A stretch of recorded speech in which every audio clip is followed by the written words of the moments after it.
This is the opening to a recent play, Bess the Commoner Queen, about Bess of Hardwick, the Elizabethan Derbyshire lass who grew to be the richest woman in Elizabethan England.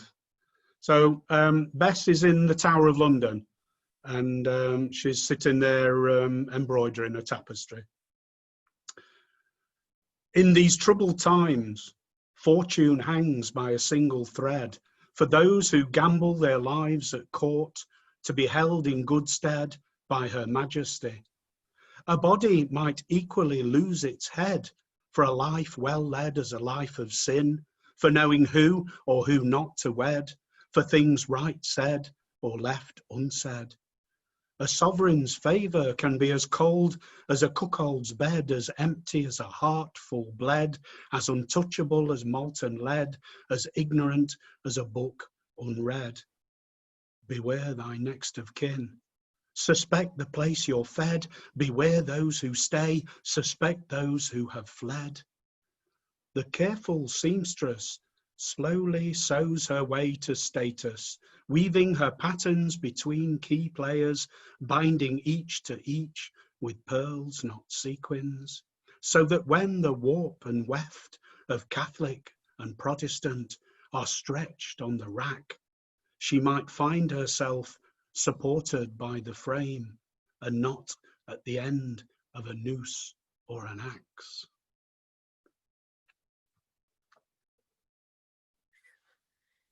Pretty amazing story, isn't it? How she went from relative obscurity. As people talk so much about the story of Thomas Cromwell that Hilary Mantel worked with. Yeah. They're there. I think, you know, Bess, she's certainly written about in novels and in history books, but there's very little drama about her. So, you know, because I'm from that part of the world, I wanted to write about the story, but you know, it's important to me to make her an ordinary Derbyshire lass who finds herself between these two great queens. So, you know, lots of dramas about Mary Queen of Scots and Elizabeth I, but very little about this woman who managed to stride her way between these two queens and survive, and not only survive, but you know, become a very wealthy woman. Yeah, surviving. Yeah, that's the crucial thing. You wrote that in verse, Kevin.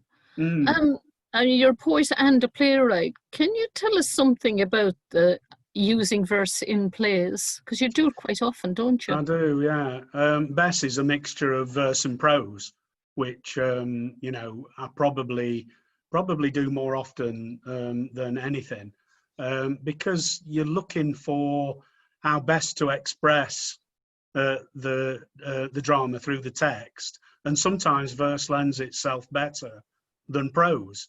I like placing naturalism within a stylized framework because theatre lends itself more to stylization than naturalism. But it's a decision that you make about the structure from the beginning. So sometimes I'll write a complete play in verse, all of it. So, for example, Shed Crew, which was a play I did for Red Ladder, which is an adaptation of a true storybook about feral kids in Leeds. And when I met Bernie, who wrote the book, he said, "How are you going to adapt it?" I said, "I'm going to take your book and I'm going to write the whole thing in verse." And he was surprised, you know, and he obviously said, "Well, you know, why?" And I said, "Well, it's the only way to capture the energy of these kids, you know, these feral kids." So that's what I mean by looking for the appropriate response to a play. So other plays will be entirely in prose, if that's appropriate. But often you can use a mix of two, which, you know, I find that has, you know, kind of evolved over time with my writing. I think the crossover between the two is comes from the fact that I work as a playwright and a poet. So it's natural for me to see less dividing lines between the two. So everything I've learned as a playwright, I put into my poetry. And a lot of my poetry is character driven or dramatic situations. And everything I've learned from poetry, of course, I bring into playwriting. That's very true. Lots of your poetry, there are spoken scenes in it, and verse monologues, and yeah. But as you say somewhere, well, it's good enough for Shakespeare. Well, yeah, he mixed the two, didn't he, quite easily. And he is known as a playwright and a poet, indeed.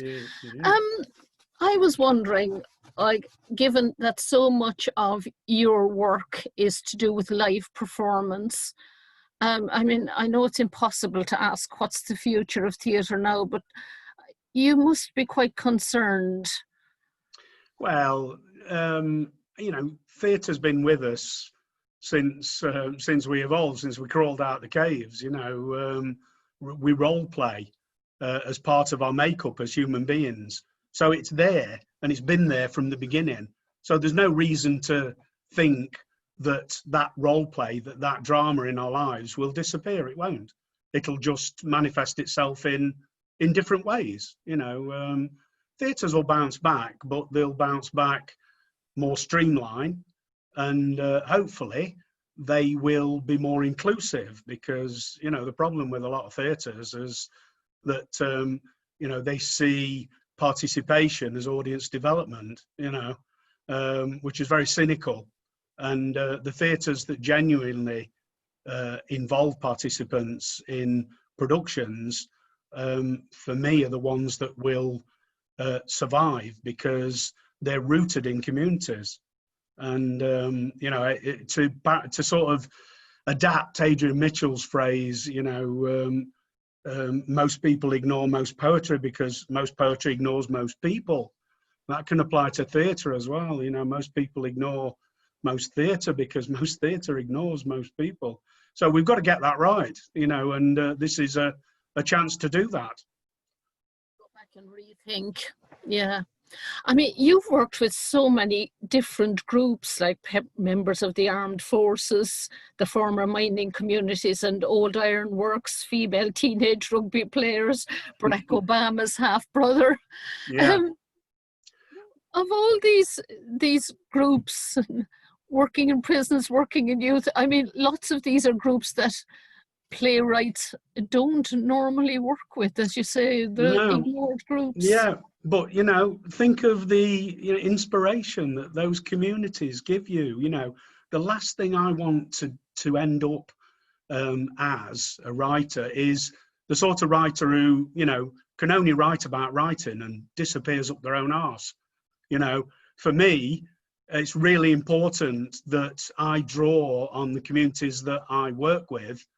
And they are, you know, every community I've worked with has been an inspiration, and the material is there in abundance, you know. So, you know, the way I work as a writer in the community is, you know, I give as a writer to communities, but I also take from communities as a writer as well. And it's you know, it's a relationship that works very well, and it suits my temperament. It's the sort of writer I want to be, and I am. So the quality of my working life is really high. You know, forget fame, forget money. You know, the quality of the work I do is I couldn't ask for you know, for more reward from the work that I do than I get. The drama is there in the stories. You don't have to create it, you just have to listen. I would say the strongest element of going and working with a lot of the, well, perceived difficult groups is establishing trust. Yeah. Do you have any tips on that, or what is it? Sure. You're obviously good at it. Well, I seem to be. I mean, you touched on it there, in that it's about listening. You know, you have to genuinely listen. And that's it's like a good conversation works when both people are listening to each other and they're responding to to what's being said as it's being said, and they're not approaching it with fixed ideas about, oh, I'll ask this, I'll ask that. and see what happens, rather it is about see what happens. It's about not being prescribed. So if you listen to people and you're interested in people, which I absolutely am, then you get that trust from people, because so often people don't listen to them. They don't want to know what they think, what they've got to say. So when you do that, that's how you build trust, because they realize that you're genuinely interested, and so that's the way to engage. It must make more impact if people feel they have been ignored by the arts before. Yeah. You spent about 25 years working with prisoners. Can you tell us? Yeah, that's a whole. I know you've got stories. It's a whole other documentary, a whole other interview, really. It's so, there's so much come out of that work. Not just in the work that I've created myself and made with prisoners, but also the impact it had on my own life. And for example, getting caught up in leading campaigns for 2 miscarriage of justice cases. They have a real impact on your life. I can't really touch on the prison work other than I think what I've said, because there are so many stories that came out of that experience, and I think it's why I got drawn into it. For example, on the very first prison I worked in on a residency, the very first prisoner I met was an old schoolmate who was doing life for murder. He's as intelligent as I am. He's a bit wilder as a teenager, but there was very little to give between us. And as soon as he got sent down, he started writing poetry, trying to understand what he'd done, not to condone what he'd done. He would never do that, but to understand how it could be that he'd done this. And of course, I went off to university and pursued a career as a writer. And then at that time, 12 years later, of all the jails in all the world, we met on that first day. So I knew from day one how important this work was, and in terms of understanding myself as well as prisoners. So no wonder I kind of kept at that sort of work, because I could see the value of the work for the people I was working with and myself. And the chance and the opportunities that come your way. And that play you wrote, Obama the Mamba, about Barack Obama's youngest brother. You've got people with 2 completely different life opportunities. I'm not saying it's like you and your old schoolmate, but yeah. No, it's epic, isn't it? It's epic. At the time, the leader of the richest country in the world, and in a way the leader of the free world, the president of the United States, and there's George, his younger brother, in the slums of Nairobi, kind of a self-styled president of the slums. He's a reformed gangster. When you grow up in that environment, it's very difficult to avoid crime, and so he got caught up in the gang life in the slums, and then got sent to prison and turned his life around. And so when I wrote that play, I knew I had to go out, not just to meet George, but also to experience his community, spend some time in the Nairobi slums. And fortunately, I got George to kind of look after me and show me around. But I was right. It's not just about the individual, it's about where they're from and how that community influences who they are. But for me, the play was about not just what can developing countries learn from, the more prosperous countries, but the other way around as well. We can learn so much from the community slums and the way people operate in those slums. It's just we don't care to look and listen, but it's all there. So for me, it was very much a 2-way thing, as George has a lot to teach Barry as they call him Barry in the family.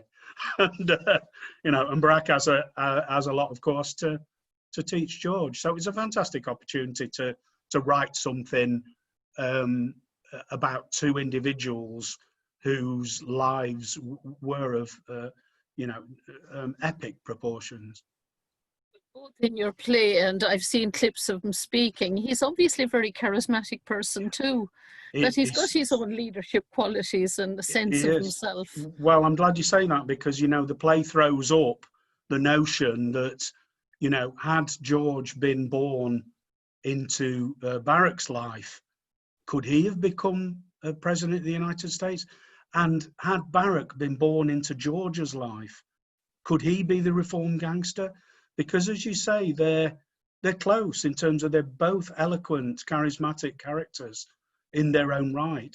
So, you know, we you know, there's a real need to explore the circumstances in which we find ourselves at birth, because, as we know, that sets your journey for life.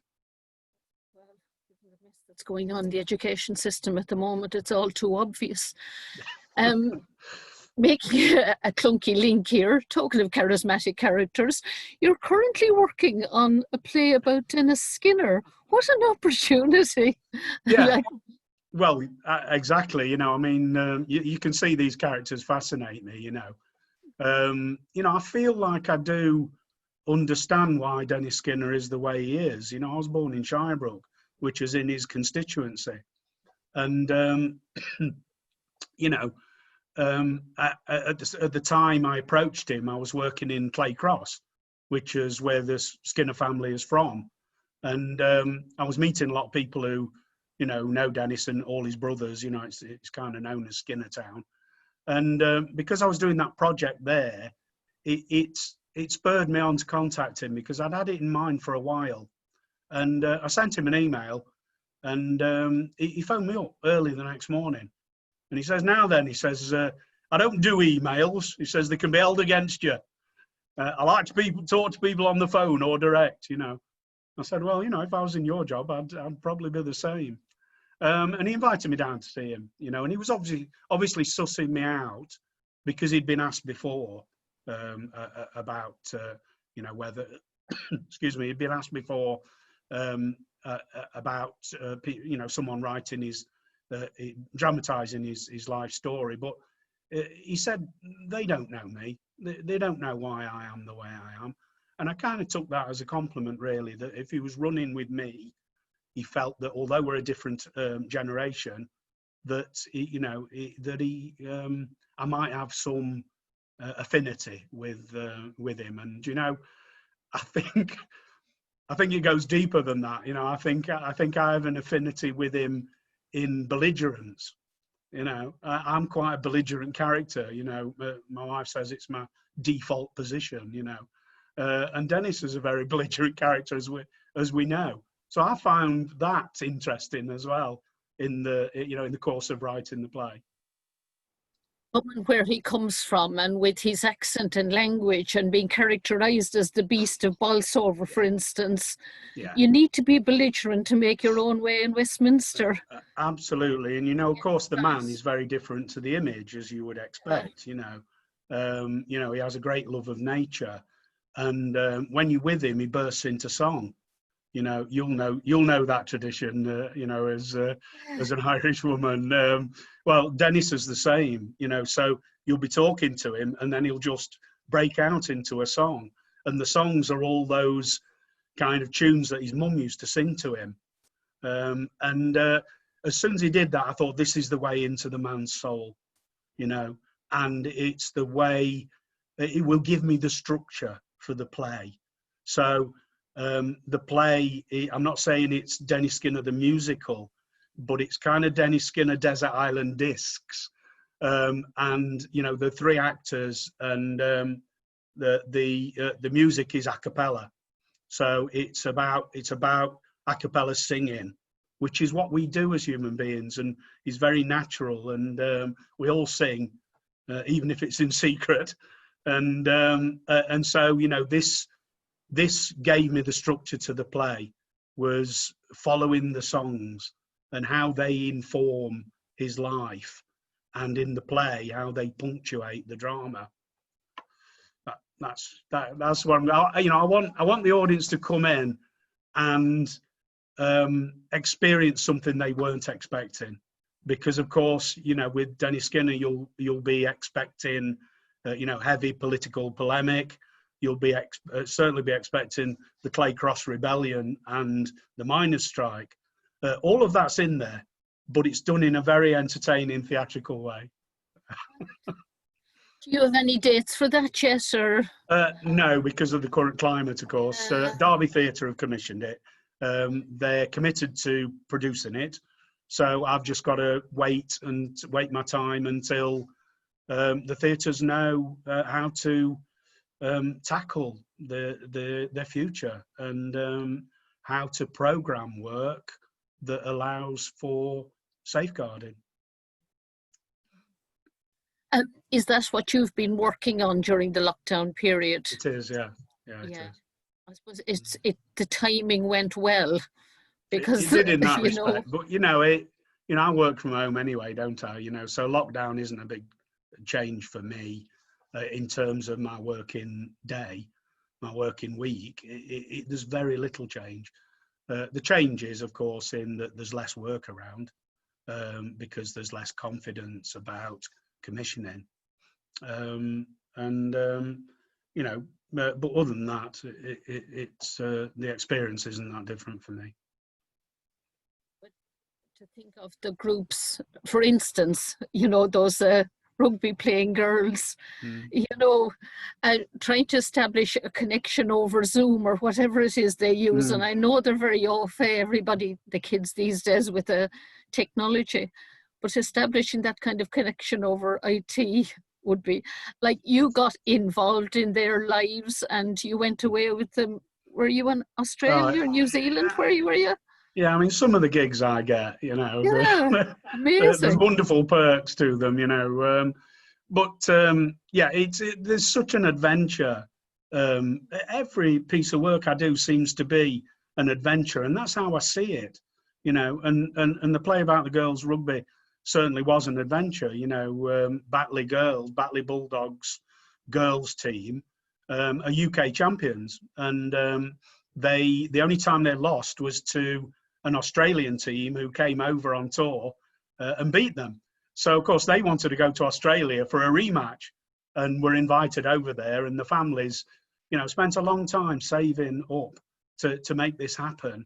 And just at the time when I got the commission, and I chose to write about girls rugby. I could have written about any aspect of rugby league, but when I saw the girls train, I thought, well, that's where the play is.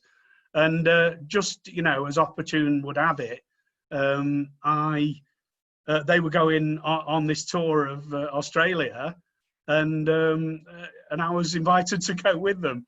So it was, it's a, I can joke about sort of that being a great commission, and but the truth is that it allowed me to spend time getting to know them, and to getting to know their families and their community, which was, a great opportunity. And of course I would say to them, as things were happening over there, I say, I'm going to write about this. We say, yeah. So when the play was produced at Lawrence Bartley Theatre in Huddersfield, and they all came over, of course the girls were there, and the community, their families all, came over on the coach loads, and they could see where some of the material had come from, which was really, really fascinating, for all of us. But it was a great, it was a great, very kind of very joyous, entertaining play. Getting them into a theatre, and you could see, I've seen the video, like how they responded to it and talking about it and what they got out of it. I mean, that's community theatre, when you get people. Yeah, when you draw people into theatre who wouldn't ordinarily consider getting involved, and that's happened a lot throughout my career. I've drawn all sorts into the gangsters, prisoners, teenage girls, steel workers, you name it, sort of, that's my territory, I think, is, as you said earlier, dealing with what they call hard to reach groups, which makes me laugh, because, they're not hard to reach at all. You just got to talk to them, and that means that you draw them into the experience of, of going to the theatre, which of course I never experienced till I was 17, and when I did, it blew me away. I thought, whoa, what is this? I need a bit of this, whatever this is, this suits me, so that's I was brought once by an aunt when I was a child, and it stuck with me so long that when I heard that same play on the radio years and years later, yeah, I thought, oh, it was that. Yeah. I mean, I've no idea now what it was, but it made a big impact on me. And theatre isn't something I grew up with. Well, we grow up with theatre all around us. It's just, it's that kind of theatre. You do say somewhere, I think it's in probably Let Your Left Hand Sing, that you side with the underdog. I mean, there is something about finding the offbeat stories that there is, yeah. I think so, because I recognise, like I was saying before, the thin line between the life I've led and the life I could have led quite easily, and I don't take that for granted, and I think it's important for me to recognise that and to celebrate that, so that I don't. I always think I could slip back at any time into another life that was completely different to the one that I lead. So I think it's that I recognise that the difference is very slight.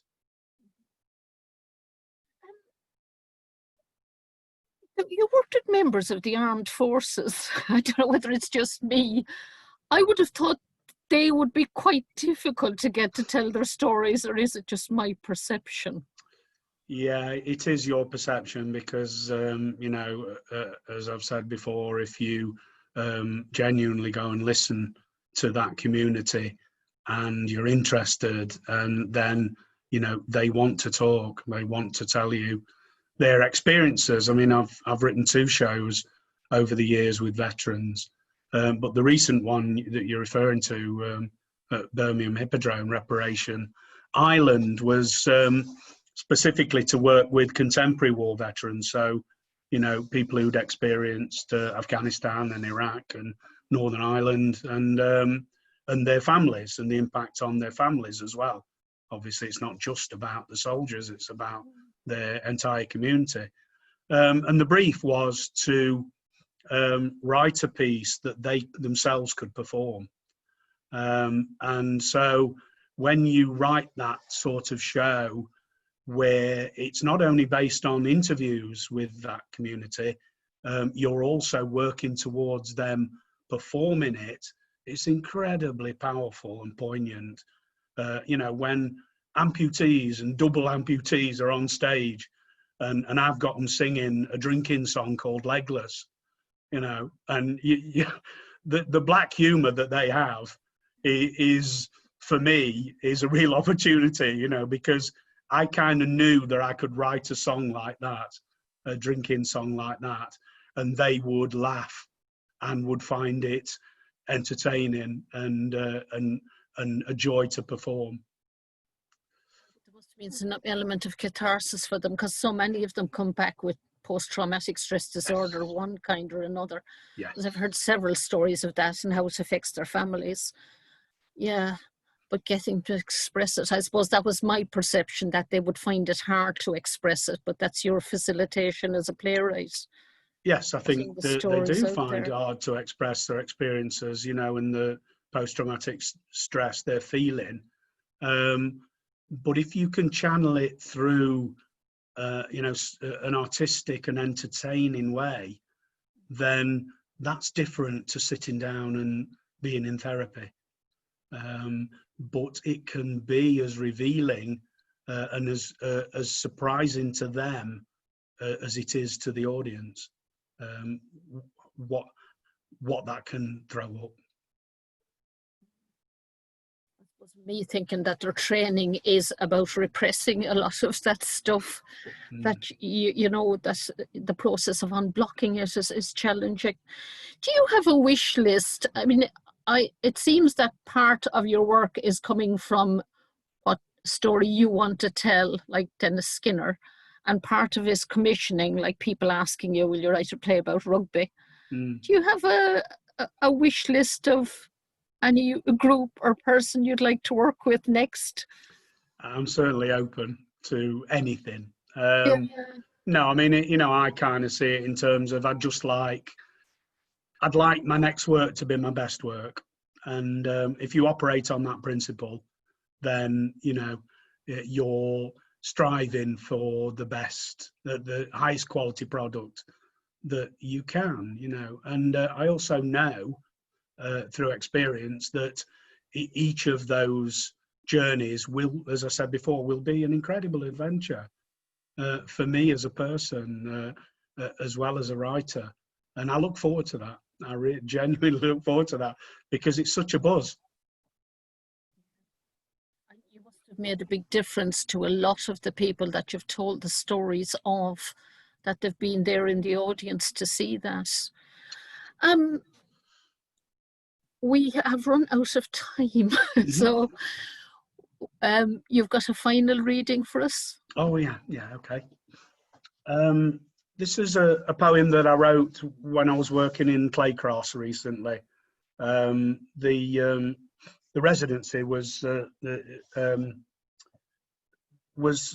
to look at how the community of Claycross were involved in the Great War, and you know, it was a lovely commission because not only was I telling stories of individuals in the book or groups in the book, but also I was given a license to respond to the material myself, and so there are some, you know, it's a mixture of my work and work drawn from that community, and so this poem is it's a poem called Poleaxed.